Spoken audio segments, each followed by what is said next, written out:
baby.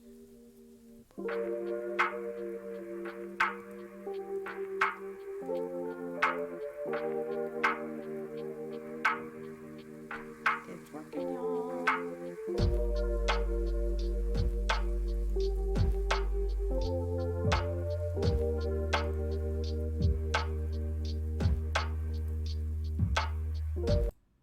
It's working, y'all. Last threshold.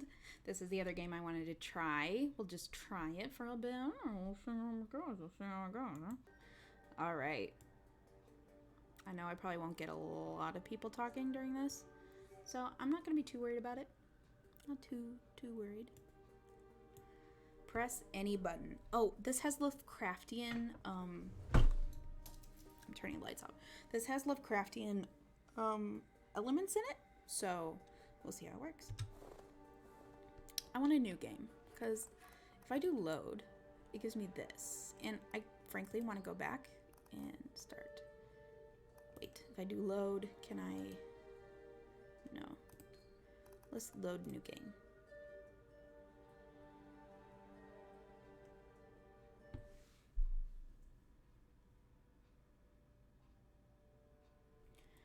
Monday, February 12th, 1962, Siberia. Choctaw Anonymous Okrug. My hands feel numb. The snow whips savagely, nearly wounding my face. The omnipresent whiteness makes it hard to see another sled beside me, belonging to Professor Vladislav Antos. It was him who, on behalf of the USSR government, had proposed an offer which I, Victor Staszewski,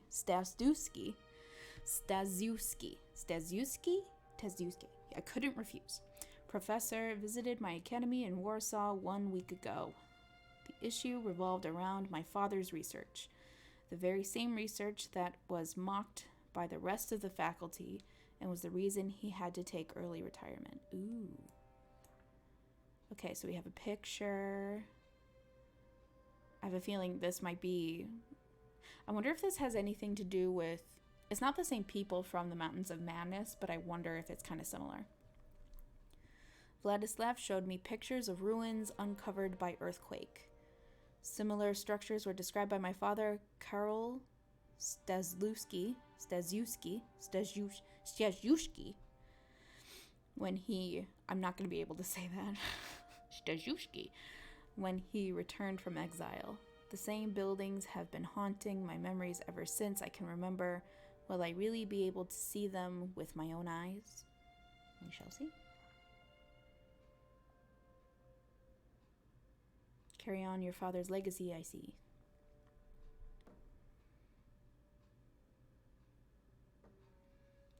The blizzard is easing up. I could see a small Chukchi settlement located in the snowy wilderness on the icy bank. The tribe has inhabited these lands for centuries. Now it's telling me to click this button in the corner, so we're going to do that. So this is my journal.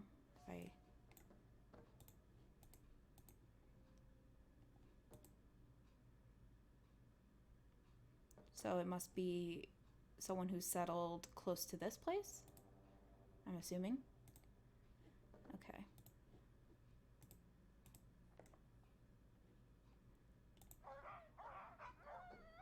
Short silhouettes break forth from the puny, identical-looking tents. People watch us timidly as we come down from the sleds. Animals get curious as well. The huskies stop their frolic play and come to investigate our arrival. At last, I can stretch my legs. One more minute, and I would freeze to the damn thing. Nikolai, help me down. The leg is starting to hurt again. Nikolai. The arrogant soldier introduced himself earlier as Antos' friend. We owe him the permission to organize the expedition.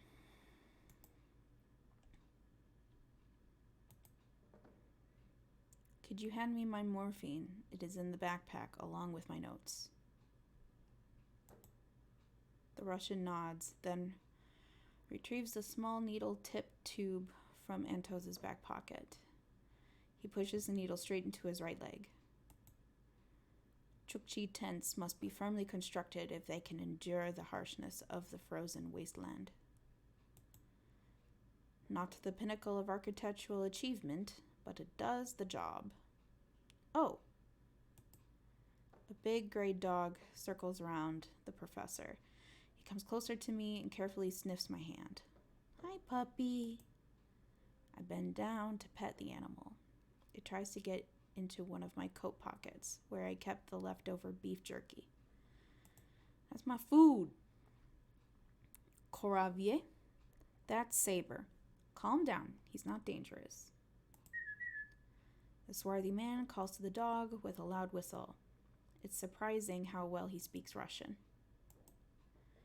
On behalf of the shaman and myself, it is my pleasure to welcome you to our community. My name is Coravier. My folk will take care of your dogs.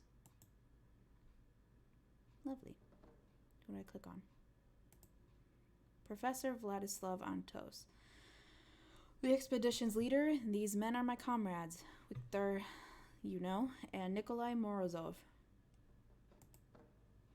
How was your journey? I think if I just hit... Yeah, I like that better. We are doing quite well up until the mongrel flesh-filled village. Ew, what the frick? Antos eyes scoldly at Nikolai. Yeah, Nikolai's he's extra baggage. I apologize for my friend's behavior. We're all very weary after our journey. I'm gonna grab my water as soon as I find it. Okay, just gonna get a quick drink of water.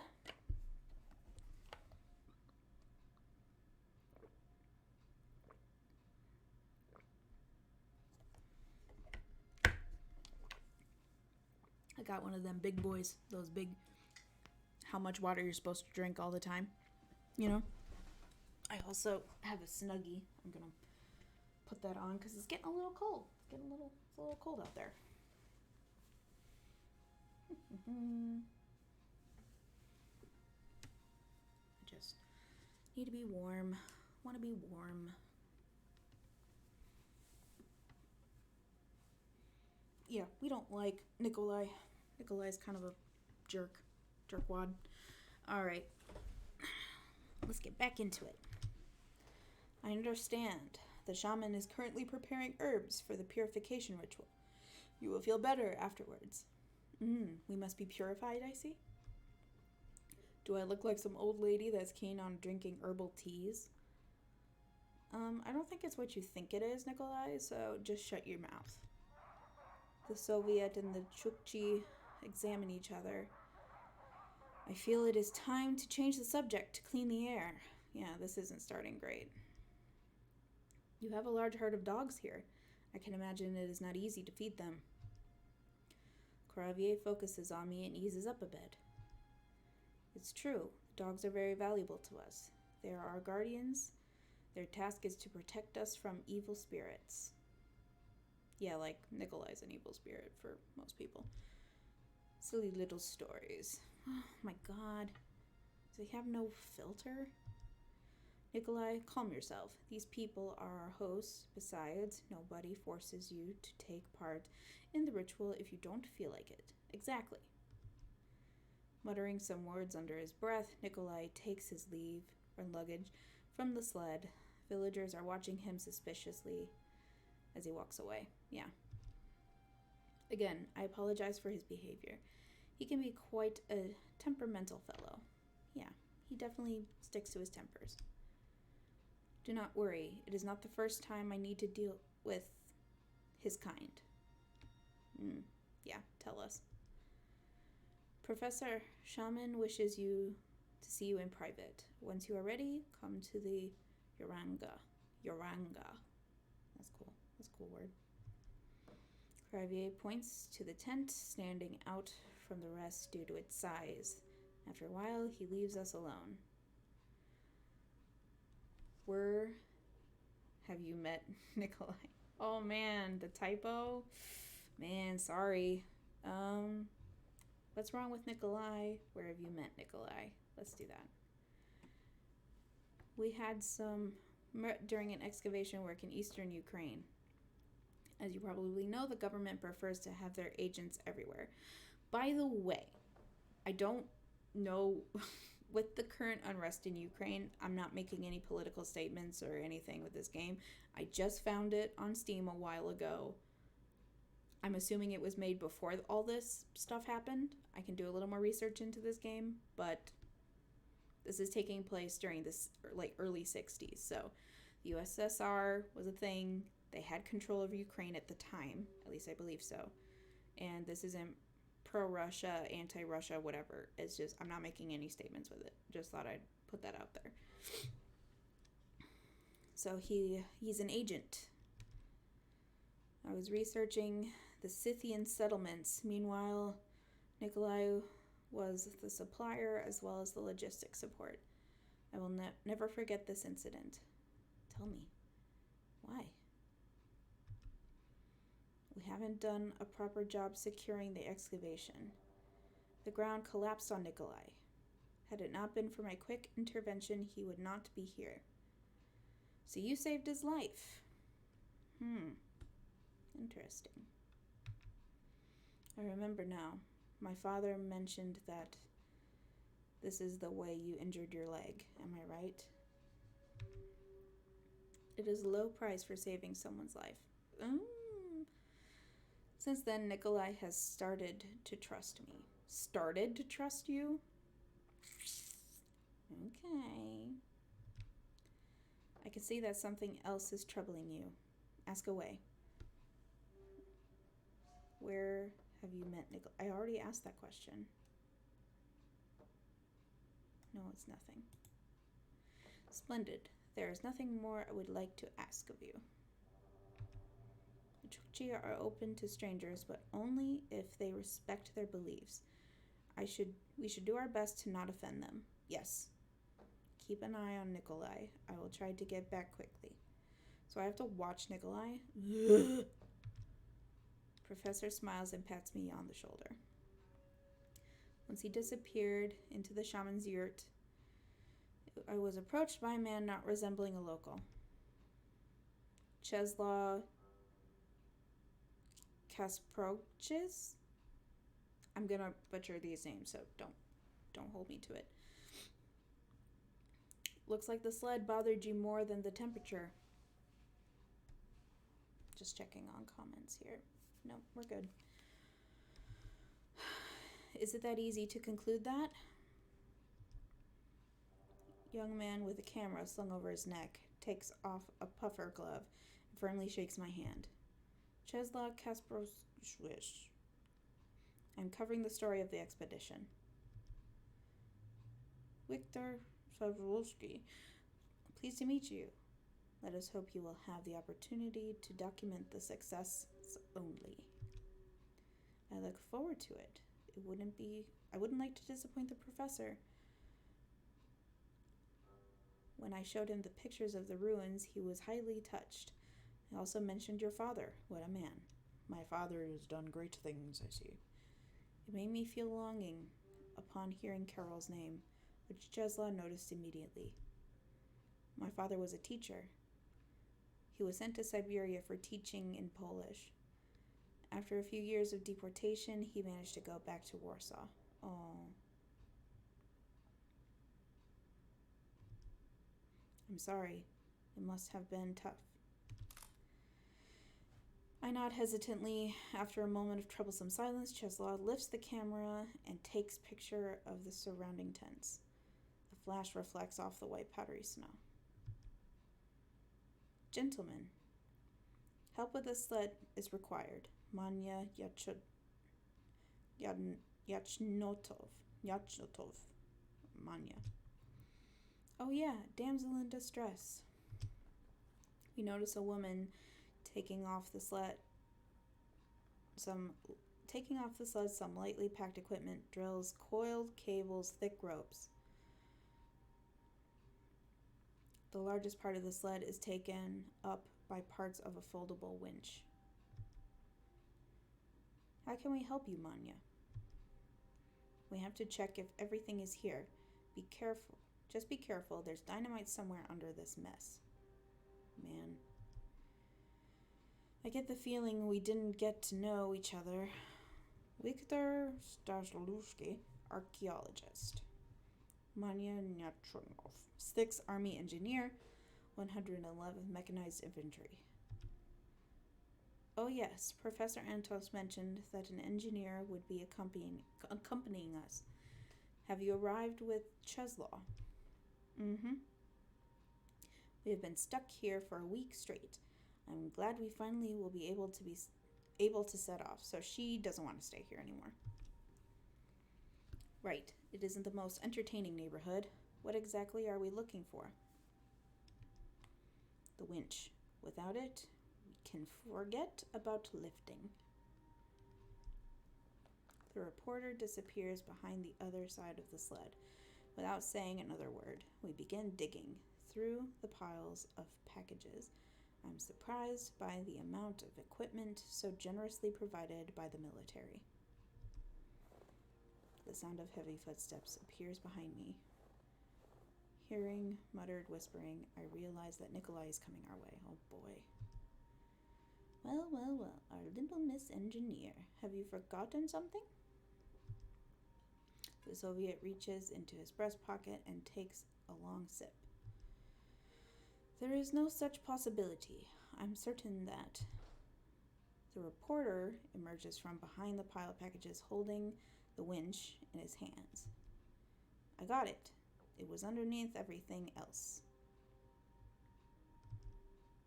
I've told you so many times, the winch must be on top so it won't be damaged. She's not liking it. Irritation on Manya's face relents when Antos appears. Nikolai, complete the equipment check. Meanwhile, Professor turns to us. We are going to see the shaman. Yes, I would rather see the shaman at this point.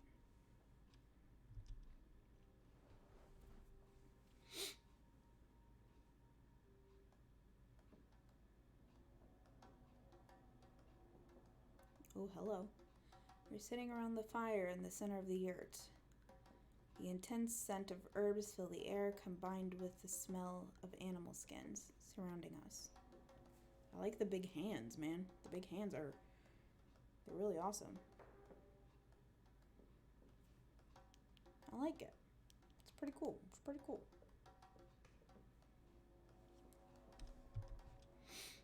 Thick smoke partially obscures my view. Shaman Elilike crowns his head with a tasseled hat covering his eyes. Weather-beaten faces of the villagers twist in the wild passion as they dance around the shaman beating the drum. Elilike sinks deeper and deeper into the depths of spiritual trance. One of the natives stops to bend down to take the camera off Cheslaw's neck. Struck by this, the reporter stands up promptly to stop him. Koravie settles the situation down by whispering something to Cheslaw's ear. Yeah, keep everything good here. Don't go too far. Antos notices my concern. He moves closer. The ancient laws rule this ritual. The camera could be used by lost souls and cause problems. I casually nod my head, dozing off into the mystical atmosphere. The tent is filled with increasingly louder shouts and melodic callings accompanying them. The shaman tosses a small pouch into the fire. The flame is growing intensively. It seems to fill the whole wide space of the tent.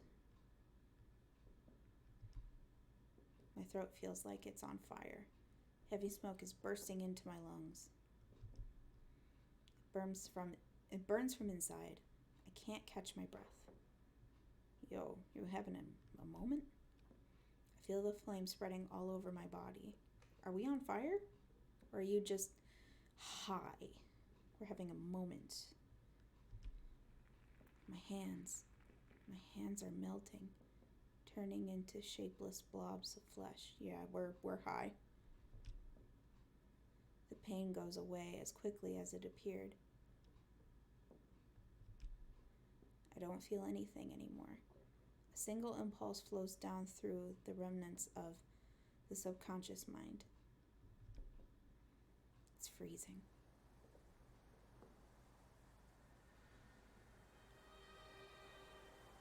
The piercing coldness faintly sobered me up. I slowly regained some of my senses.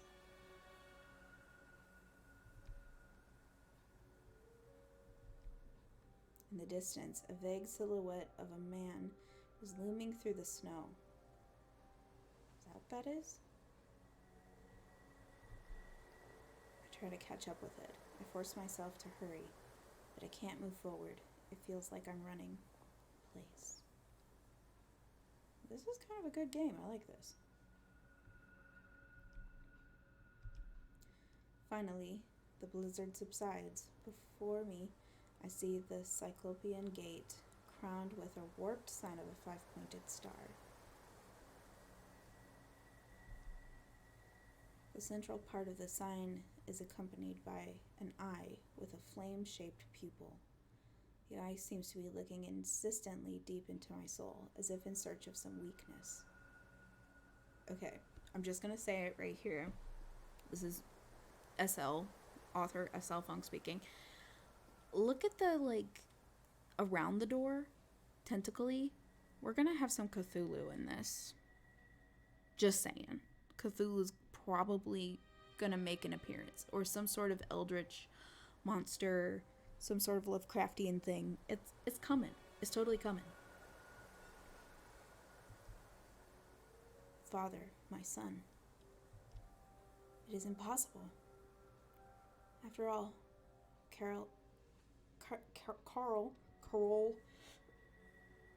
Carl has been dead for a decade. He died shortly after he was dismissed from the university. How could I hear his voice? Father? Father speaks incomprehensible sputter. His blank gaze isn't focused on anything, yet I feel its weight on me. I follow through the open gate into a dark room. Oh, I'm scared. He slowly reaches his right hand out towards me in an inviting manner. I feel the need to follow him.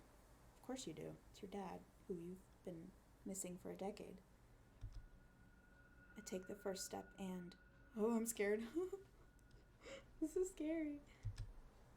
The ground collapses under my feet.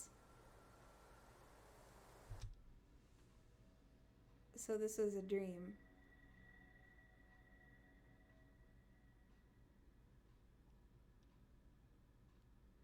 As I awaken, I find myself in the tent without a clue of how much time has passed. Saber lies faithfully beside me. The shaman Alelike sits cross-legged by the dying fire. By the way, I'm going to do something really fast. I'm just going to...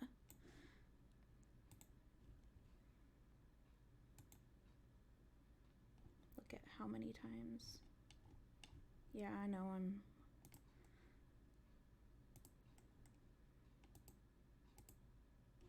My stream quality is good. I'm just checking something. And I want to change my stream info. So, hold up. Hold up a hot second here.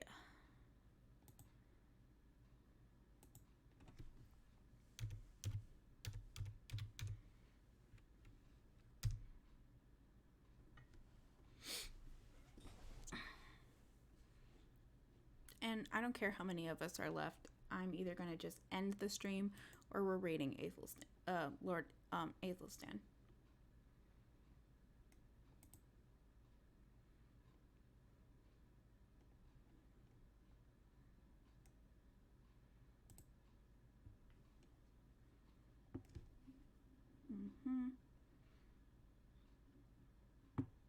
Yeah, it's all sputtery.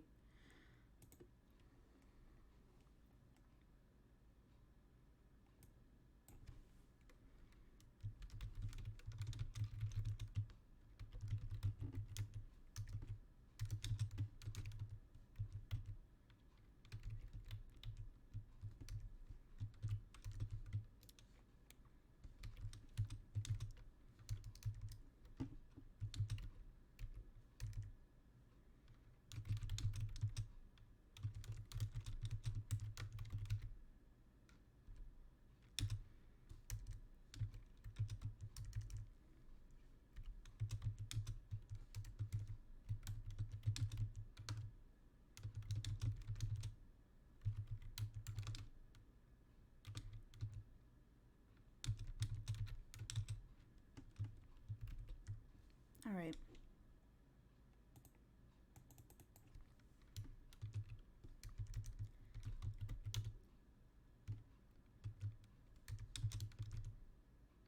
Last threshold.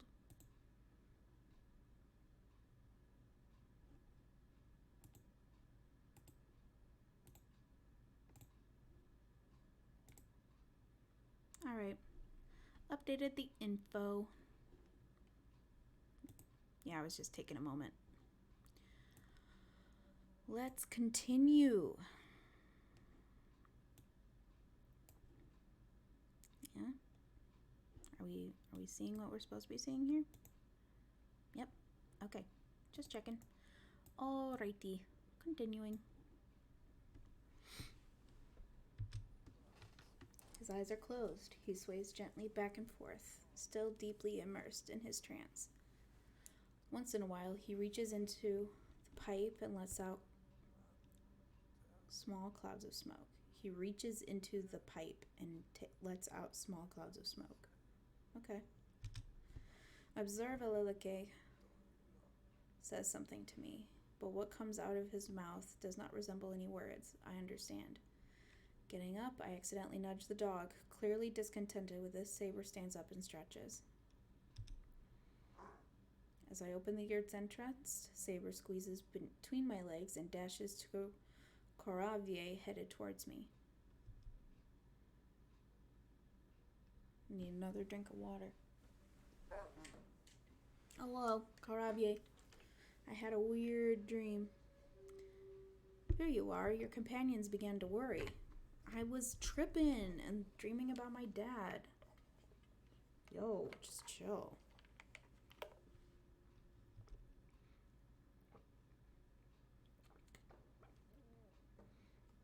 What an arduous night. Saber kept me company. Saber enjoys the presence of the people. This is probably because he is an orphan. I found him while hunting. Aw, sweet baby. A pup in the midst of Siberia? This may be a gift from the spirits of this place. Dogs are sacred beings to us. Yeah. Treat the dogs with respect. If Nikolai does some stupid stuff to some dogs, I'm gonna be pissed. You better join your folk. They are ready to head out. We're going already?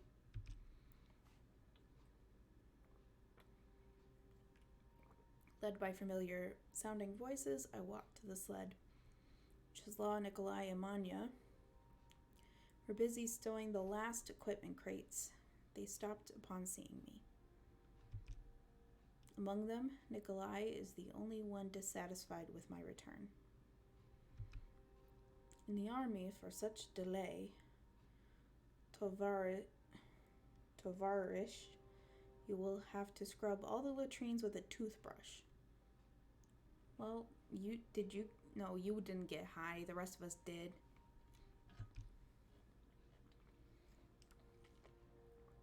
Thankfully, in that case, this is not the army. Some people would benefit from a little discipline.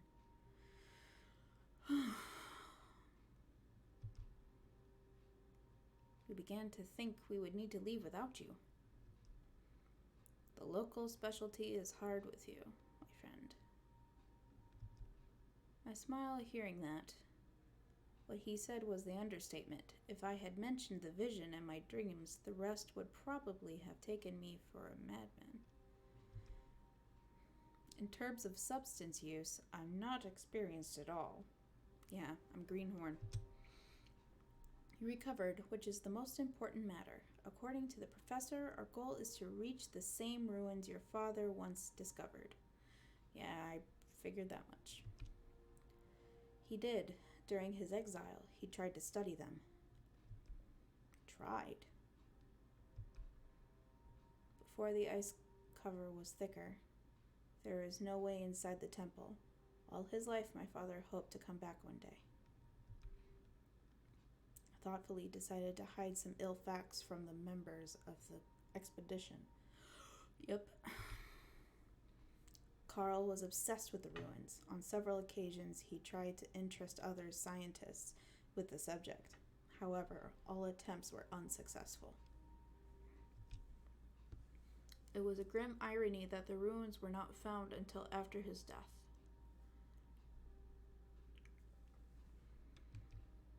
Listen up, Professor Antos. Vladislav's exclamation interrupts our conversation. After him, Shaman, Koravier, and Saber head towards us. Are they coming to bid us goodbye? These ruins belong to the sacred land of our hosts. Koravier will join the expedition at the shaman's request. He will be our guide. Of course, we need an indigenous guide. We're the white people coming into land that we supposedly own, but it's really indigenous peoples, and they have to lead us because we don't even know our way around.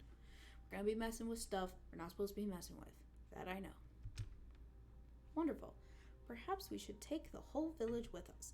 We'll have galore of guides. Dude, it's just Koravier. Why are you... Oh, he doesn't like Koravier. I swear, if something happens to Saber, I'm going to be upset.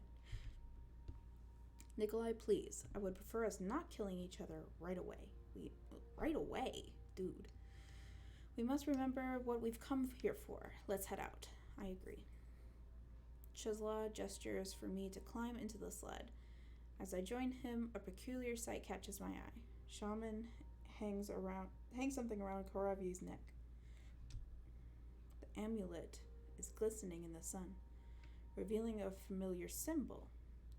The 5-pointed star with a distinct eye-shaped symbol inside.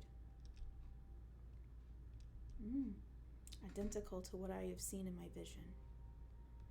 The spirits are talking to me. The spirits are letting me know something's up. I want to keep going, but I think I have to end it here. Yeah, I think this is a good place to end.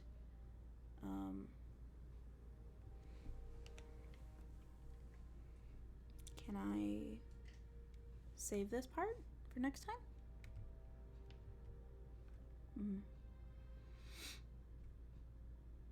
I'll save this part for next time. I'm not going to read it, but I'm going to hit OK.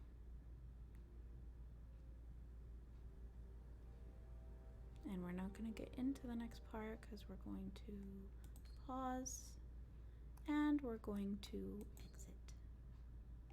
And then if I hit load, yes, this Chakota Anonymous Okrug. Yeah, that's where we're gonna start next time. All right. Well, this was fun, at least for a little bit. Thank you for watching the stream. Thank you for sticking around. Let's raid Athelstan because that sounds like fun. And I'm going to oh, I got 69 followers. You know what that means. Cool. So, thank you all for watching. We're gonna raid Lord Athelstan in a sec. I gotta double check. What's he doing? I